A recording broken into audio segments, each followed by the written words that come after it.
नमस्कार प्यारे दर्शकों, नक्षत्र तक आपका अपना यूट्यूब चैनल। मैं आदित्य द्विवेदी, आपका ज्योतिष मित्र। आज एक नए विषय वस्तु के बारे में आपको जानकारी देंगे।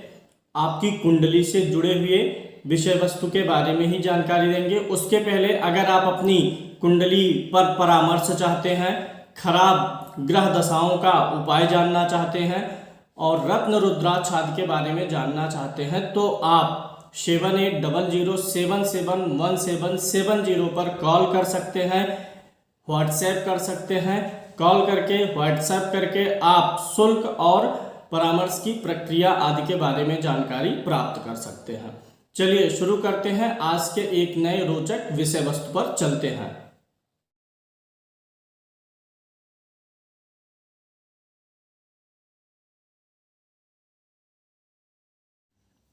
आज आपको ज्योतिष का सादृश्य सिद्धांत समझाने वाला हूँ। यह सिद्धांत भाव के स्वामी और भाव के कारक से बनता है। आप सभी जानते हैं कुंडली में हर भाव का एक कारक ग्रह होता है। जैसे लग्न का कारक ग्रह सूर्य है, द्वितीय भाव का कारक ग्रह चंद्र बृहस्पति है, धन का भाव है, तृतीय भाव का कारक मंगल है। पिछले कार्यक्रम में हमने आपको भाव से संबंधित कारक ग्रहों को बता दिया था और किस ग्रह का कारकत्व क्या है ये भी हमने आपको बता दिया था। जैसे चंद्रमा माता का कारक ग्रह है और चंद्रमा किस भाव का कारक है? चतुर्थ भाव का। यहाँ पर मैंने शॉर्ट में ही लिया है, विस्तार से हमने एक अन्य कार्यक्रम में पिछले वीडियो में बताया हुआ है। तो ज्योतिष में दो चीज़ें काम करती हैं, एक तो उस भाव का स्वामी जो ग्रह है और उस भाव का कारक। स्वामी और कारक दोनों अलग अलग चीज़ें हैं। जैसे एग्जाम्पल स्वरूप में ले लेते हैं, उदाहरण स्वरूप में ये पंचम भाव है कुंडली का। कुंडली का प्रथम भाव हमेशा यही होगा, ये पहला घर हमेशा होगा सबकी कुंडली में। जो ऊपर का पहला चतुर्भुज होता है ये पहला घर है और ये दूसरा, तीसरा, चौथा, पांचवा, इसी क्रम में 12 घर बन जाते हैं। इन 12 घरों के अलग अलग ग्रह कारक हैं। जैसे पंचम का कारक कौन है? फिफ्थ हाउस का पंचम का कारक ग्रह गुरु होता है। यहाँ पर गुरु लिखा गया है। द्वितीय घर का, पांचवें घर का और 11वें घर का कारक ग्रह गुरु है। अब ऐसा नहीं है कि कारक ग्रह गुरु है तो कुंडली में सिर्फ गुरु को ही देखना है। अगर हम एक भाव के उदाहरण से आपको समझाएंगे, आपको पूरी कुंडली समझ में आ जाएगी। सादृश्य सिद्धांत में क्या होता है कि यह सिद्धांत अगर लागू हो तो या तो भाव का फल बहुत अच्छा हो जाता है या बहुत बुरा हो सकता है। कैसे, इसी चीज को समझाऊंगा मैं। ये कुंडली का 5वां घर है। अगर इस घर में किसी की कुंडली में 8 नंबर की गिनती मान लीजिए लिखा हुआ है, 1 से 12 के बीच में कोई ना कोई गिनती हर घर में लिखी रहती है। अगर यहाँ पर 8 नंबर की गिनती लिखी हुई है तो 8 मतलब वृश्चिक होता है। स्वामी कौन हो जाएगा? मंगल। यानी इस कुंडली में पंचम भाव का स्वामी कौन ग्रह हुआ है? मंगल हुआ है। मंगल तो इस भाव का क्या हुआ? स्वामी। और इस भाव का कारक ग्रह कौन है? गुरु। यानी इन दोनों ग्रहों से ये पंचम भाव गवर्न होगा, पंचम भाव प्रभावित होने वाला है। किसी भी भाव का जब आप फलादेश करते हैं तो उस भाव के स्वामी और उस भाव के कारक को आप देखते हैं और दोनों में मान लीजिए इसका स्वामी मंगल कमजोर स्थिति में है तो अगर कारक ग्रह अच्छी स्थिति में हो जाएगा तो बैलेंस कर देगा। अगर कारक कमजोर है और भावेश भाव का स्वामी बलवान है तो एक बैलेंस बनाता है। यानी दोनों में से एक अच्छा है और एक कमजोर है तो भी परिणाम बन जाएगा। कुछ उपाय आदि करने से परिणाम आपको समुचित मिल जाएगा। लेकिन अगर मान लीजिए कि भाव का स्वामी और भाव का कारक दोनों बलवान हो जाए तो उस भाव का फल बहुत अच्छा हो जाएगा। अच्छा के बजाय क्या हो जाएगा? बहुत अच्छा। अगर उस भाव का स्वामी और कारक दोनों कमजोर हो जाएं, पीड़ित हो जाएं, तो उस भाव का फल बहुत ही खराब हो जाएगा। अभी ये एक सिद्धांत है, अभी एक सिद्धांत और मैं आपको समझाऊंगा। कुंडली विवेचन कैसे करना है, देखना कैसे। किसी ने पूछ लिया संतान के बारे में तो सिर्फ 5वें भाव को देख के निर्णय नहीं लेना है। पांचवें भाव में बैठा हुआ ग्रह जो है दृष्टि, वो सब तो देखना ही देखना है, पांचवें भाव के स्वामी और कारक को भी देख लेंगे। ऐसे अगर हम अष्टम भाव की विवेचना करें, मान लीजिए 7 नंबर की गिनती लिखी है किसी की कुंडली में, तो 7 का स्वामी कौन सा ग्रह होगा? शुक्र। और अष्टम भाव यानी आयु या मृत्यु भाव का कारक, अष्टम का कारक कौन होता है? शनि होता है। अब अगर आपके अष्टम भाव में जो ग्रह स्वामी है उस भाव का, अगर वह भी कमजोर हो गया और शनि भी कमजोर हो गया, तो ऐसे व्यक्ति की सेहत निरंतर खराब रहेगी। अगर दोनों अच्छे हो गए हैं, जो भावेश है और जो कारक है, तो ऐसे व्यक्ति की आयु लंबी हो जाएगी। उम्मीद है आपको समझ में आ रहा होगा। द्वितीय भाव में किसी के 5 नंबर की गिनती लिखी है, 5 मतलब सिंह, यानी स्वामी कौन सा ग्रह हुआ? सूर्य हुआ। और इस द्वितीय भाव का कारक कौन होता है? गुरु होता है। गुरु धन का कारक द्वितीय भाव का कारक है। तो अगर कुंडली में सूर्य और गुरु दोनों अच्छे हो गए तो धन अच्छा हो जाएगा। सूर्य और गुरु दोनों खराब हो गए तो धन बहुत खराब हो जाएगा, क्योंकि भावेश और कारक दोनों बिगड़े हुए हैं। तो यहाँ पे एक सिद्धांत आपको समझ में आ गया होगा कि भावेश का बलवान होना और कारक का बलवान होना अच्छे में बहुत शब्द को जोड़ देगा, बहुत अच्छा कर देगा।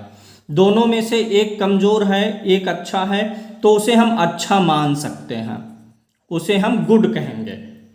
अगर दोनों अच्छे हैं तो वेरी गुड हो गया, दोनों खराब हैं तो हम उसे वेरी बैड बोल देंगे। ये एक सिद्धांत। दूसरा सिद्धांत यह है, धन भाव का कारक ग्रह कौन सा हुआ? बृहस्पति हुआ। इसी से मैं एक उदाहरण से, जैसे तृतीय भाव का कारक ग्रह कौन सा है? मंगल है, पराक्रम का और भाइयों का।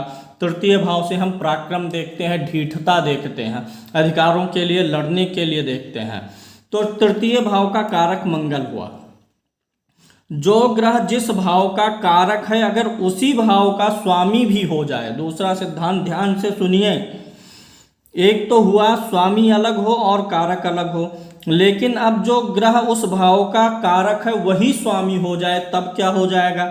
जैसे द्वितीय भाव का स्वामी कारक ग्रह बृहस्पति है, अब बृहस्पति की ही राशि पड़ गई। 9 नंबर की गिनती मतलब क्या होता है? धनु। जो लोग पिछले कार्यक्रम देखे हैं उनको पता है, मैं एक बार फिर से शॉर्ट में बता देता हूँ। कुंडली में जिस घर में 1 और 8 नंबर की गिनती होगी उसका स्वामी मंगल होगा।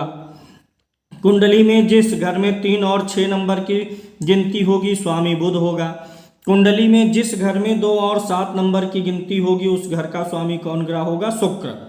आप देख, अगर यहाँ पर 7 नंबर लिखा तो यानी इस घर का स्वामी कौन है? शुक्र। अगर कुंडली में किसी घर में 10 और 11 नंबर लिखा है तो उसका स्वामी शनि हो जाएगा। कुंडली में जिस भी घर में 9 नंबर और 12 नंबर की गिनती है, 9 12 का स्वामी गुरु होगा।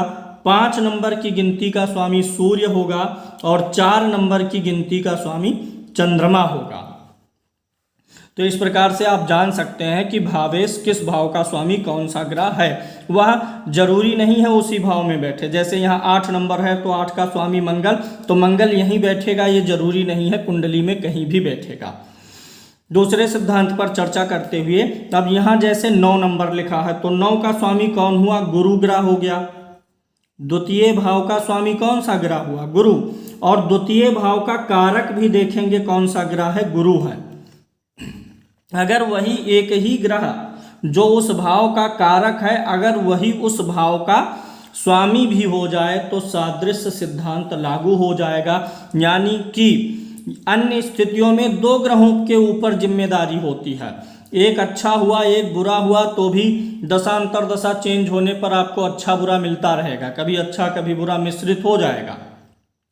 लेकिन अगर एक ही ग्रह स्वामी हुआ तो अगर वह अच्छा है तब तो अच्छा और बुरा हो गया तो बुरा।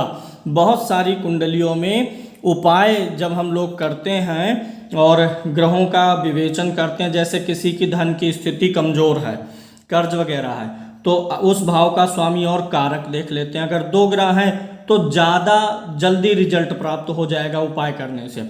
लेकिन अगर वही ग्रह स्वामी भी है, वही कारक भी है और खराब स्थिति में हो गया तो बहुत खराब। अच्छी स्थिति, जैसे यहाँ पर 9 नंबर है तो इसी कुंडली को आगे बढ़ा लेते हैं।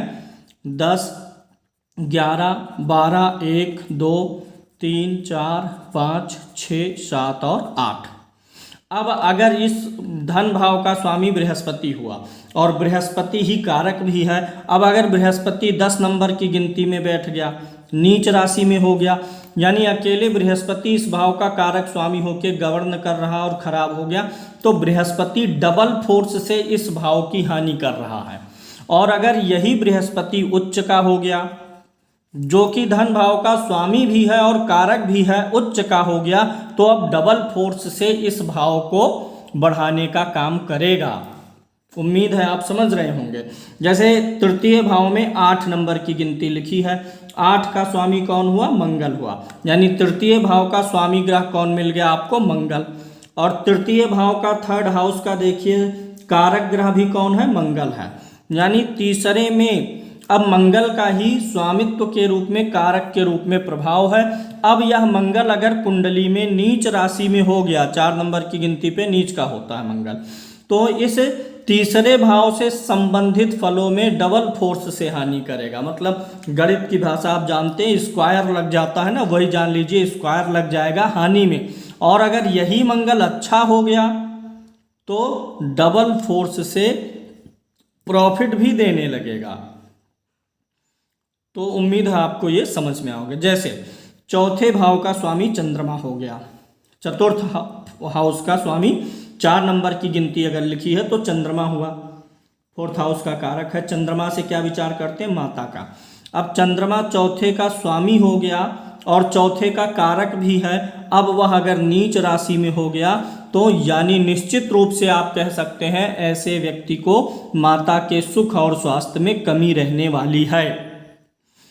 अगर इस सप्तम भाव का स्वामी शुक्र हो गया, 2 नंबर की गिनती लिखी है, 2 का स्वामी कौन होता है? शुक्र।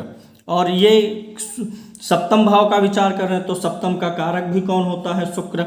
अब अगर ये शुक्र स्वामी भी है, कारक भी है, कुंडली में अच्छा हो गया तो इस भाव के फल को बढ़ा देगा, व्यापार अच्छा देगा, पत्नी अच्छी देगा, अच्छी मधुरता देगा। लेकिन अगर वही अब वीक हो गया, जो स्वामी शुक्र है, मान लीजिए नीच राशि में 6 नंबर पे चला गया अगर शुक्र, तो डबल फोर्स से इसको नुकसान पहुंचाएगा।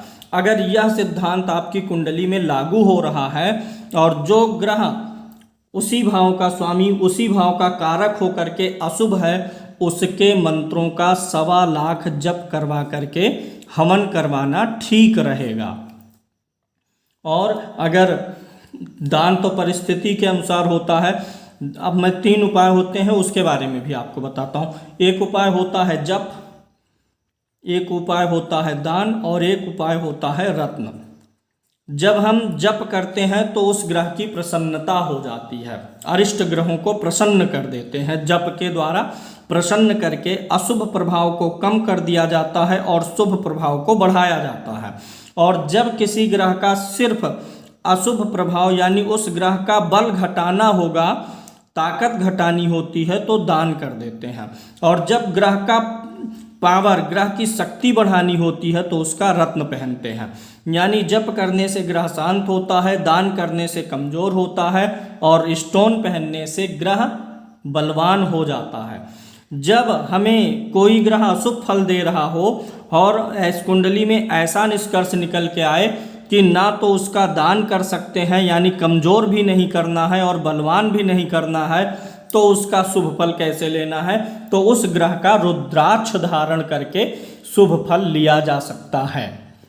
ज्योतिष का यह सादृश्य सिद्धांत आपको समझ में आया होगा।